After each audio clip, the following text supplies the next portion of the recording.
Duty Area 3 of Medication Management at Hope Care and Love Home Healthcare Services.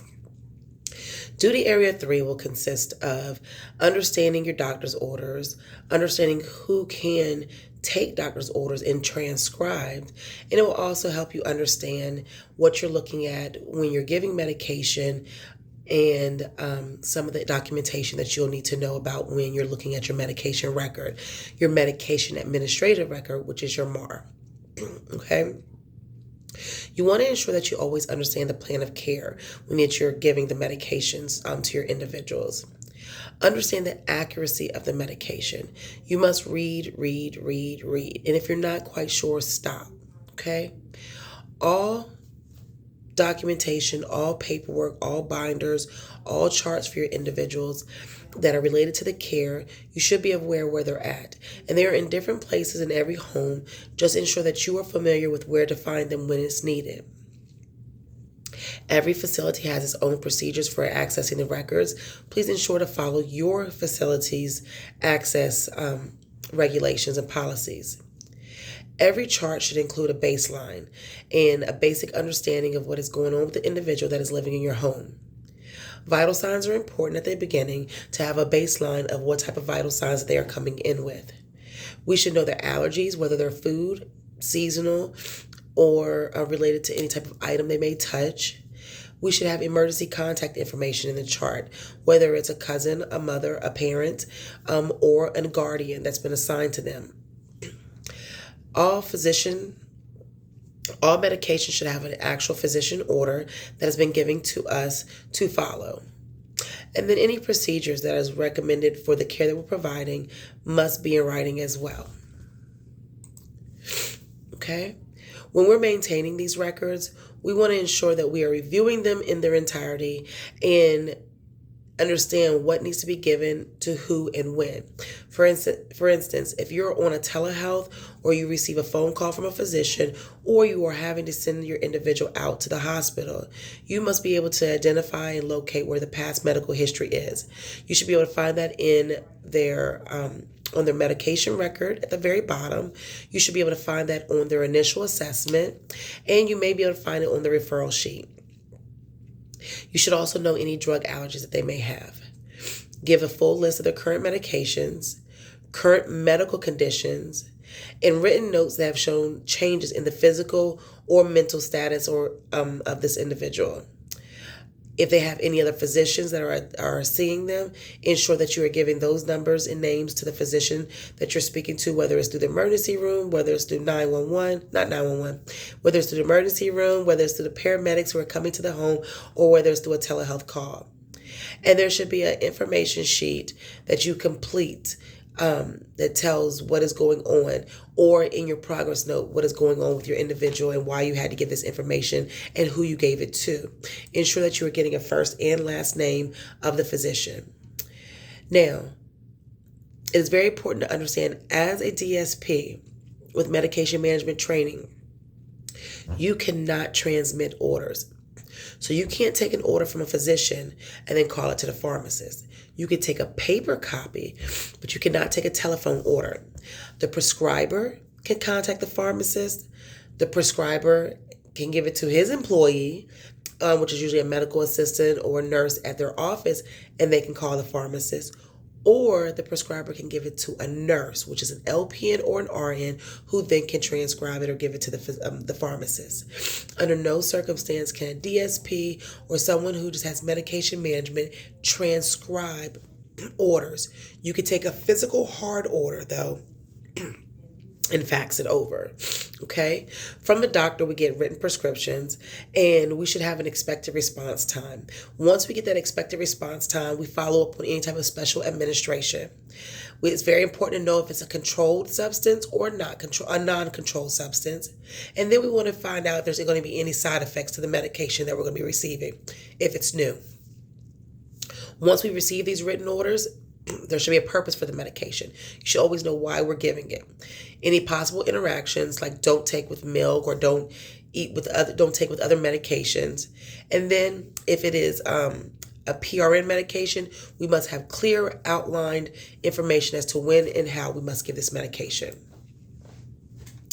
When we get a medication, with all medication that you are giving, you should understand and know that there's unusual effects, there's drug interactions, and there's administration and storage instructions. Make sure these are very clear and they're in writing. Okay. Medications come in different ways. They come in bottles, they come in bubble packs, they come in liquid, they come in injections. So ensure that you are understanding what type of medication you're giving and how you're giving it and how it is being delivered. Okay. On the medication record, you want to make sure that you know the medication administration record, which is also the MAR. You want to ensure that you are reviewing it and ensuring that you have the correct client or resident. When you are looking at the MAR, you want to look at the name of the drug. You want to make sure that you put in the amount of the drug ordered. You want to make sure that there's a time for it to be given, the route for it to be given, any instructions on storage or how to give it, making sure that we sign an initial, and then note if the medication is not given and what for reasons. Okay? All PRN drugs should have a date and a time, the name of the drug, the reason that you're giving, and any outcome and results.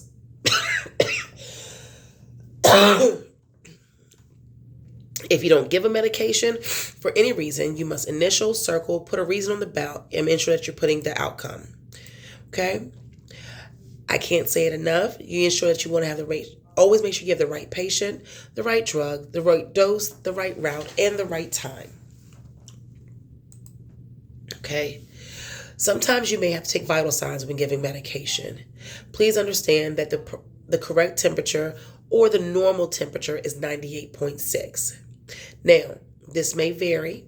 If you've given it rectally, if you've given it, you're doing it under the arm, things of that nature. But a normal temperature is 98.6. A normal pulse is 60 to 90. Okay? Respirations are 12 to 20, and that's your breathing pattern. And your blood pressure is a 120/80. If there's any deviation in those are not normal vital signs. It may require some type of intervention.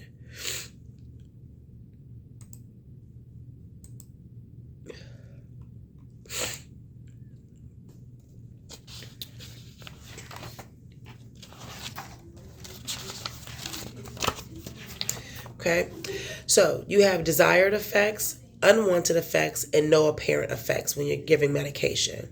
The desired effect would be if I gave a flu vaccine, they don't get the flu. If I give you insulin, your blood sugar is within normal limits.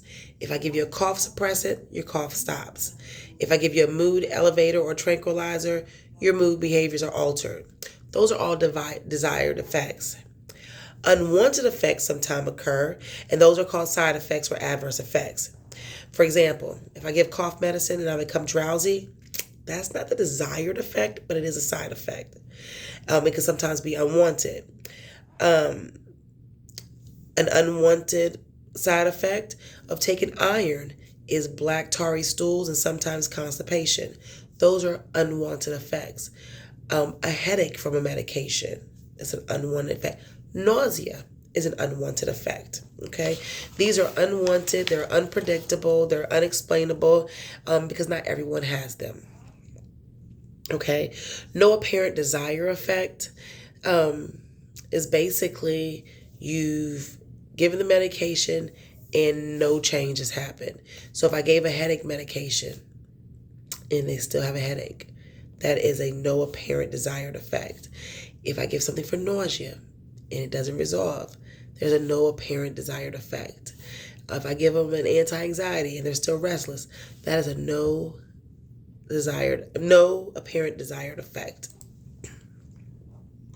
So those are all different things that can happen when given a medication. Okay, with giving medication, we want to ensure that we are honoring their rights. They have a right to refuse. If they refuse, try to give it to them again, talk to them, see why they're refusing it, but ensure that we put our initials, we circle them, we put on the back refusal, and anything that you may have done to try to encourage them to take it and find out the reason for them not taking it, and if there's any effects afterwards.